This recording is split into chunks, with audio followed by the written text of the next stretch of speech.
नमस्कार, आप सभी लोगों का बहुत बहुत स्वागत है आज की इस सीरीज में। अगर अभी तक आपने इस सीरीज को सब्सक्राइब नहीं किया तो सब्सक्राइब कर लीजिए, क्योंकि ये आखिरी नहीं है, इसके बाद और भी बहुत सारे वीडियोस आने वाले हैं। ठीक है चलिए आप लोगों के काम आ जाऊं, नहीं तो किसी और के तो आऊं, इसलिए सब्सक्राइब कीजिए, शेयर कीजिए।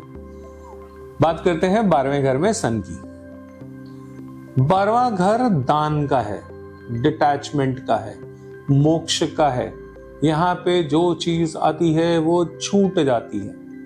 ये घर आपके स्टेटस को बढ़ाता नहीं, घटाता है। ये बढ़ाने का घर नहीं है, ये घटाने का घर है। तो इस घर में जो चीज आएगी वो घट जाएगी, जिसको हम दूसरे तरीके से बोला जाए तो खर्चा भी बोलते हैं। जब हम खर्चा करते हैं, एक्सपेंडिचर करते हैं, तो हमारा धन घट जाता है।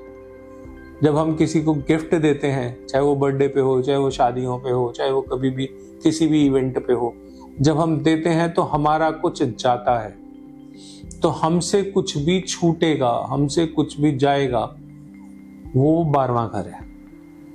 12वें घर में सन अच्छा नहीं होता। यहां पे राजा दानी हो जाता है। अब आप कहोगे कि ये राजा का दानी होना तो अच्छी बात है। अच्छी बात नहीं है।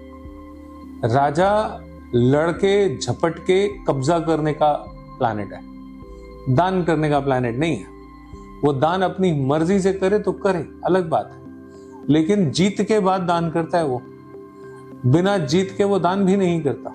कैसे करेगा? राज पार्टी नहीं रहेगा तो दान किस चीज का करेगा? तो जो राजा सर झुकाते हैं, जो दान में अपने को ज्यादा लगता है उनको कि वो खुश हैं, वो अलग बात है। लेकिन यहाँ पे सन अच्छे रिजल्ट्स नहीं देता। जैसे आजकल आप देख रहे होंगे, ट्रम्प साहब जो हैं हमारे, वो सारी दुनिया के राजाओं का सर झुकाने पे उतारू हुए पड़े। जिन जिन देशों के राजाओं ने सर झुकाया, उनकी डील हो रही है। जब आप किसी के सामने नतमस्तक हो रहे हो, तो 12वें हाउस के सन के रोल आपसे करवाना चाह रहा है ना। तो ट्रम्प चचा जो हैं, वो सारी दुनिया के सन को 12वें में लाने के चक्कर में हैं। ये देश काल में इवेंट्स हो रही हैं हमारे आसपास, हमारी ये चीजें हो रही हैं, घट रही हैं।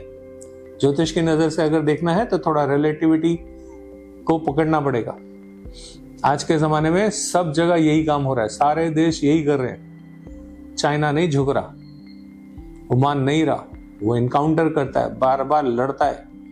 क्यों? उसका सन मजबूत है, वो दान नहीं करेगा, सेक्रीफाइसेस नहीं करेगा, जो फेवरेबल डील उसके लिए नहीं है वो नहीं करेगा।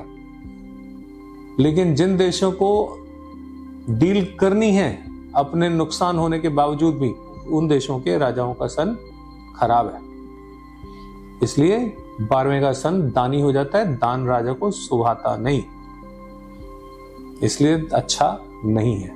ठीक है, थोड़ा डिटेल में है, समझने की कोशिश कीजिएगा। थोड़ा डिटेल में है तो आ जाएगा समझ में। Thank you.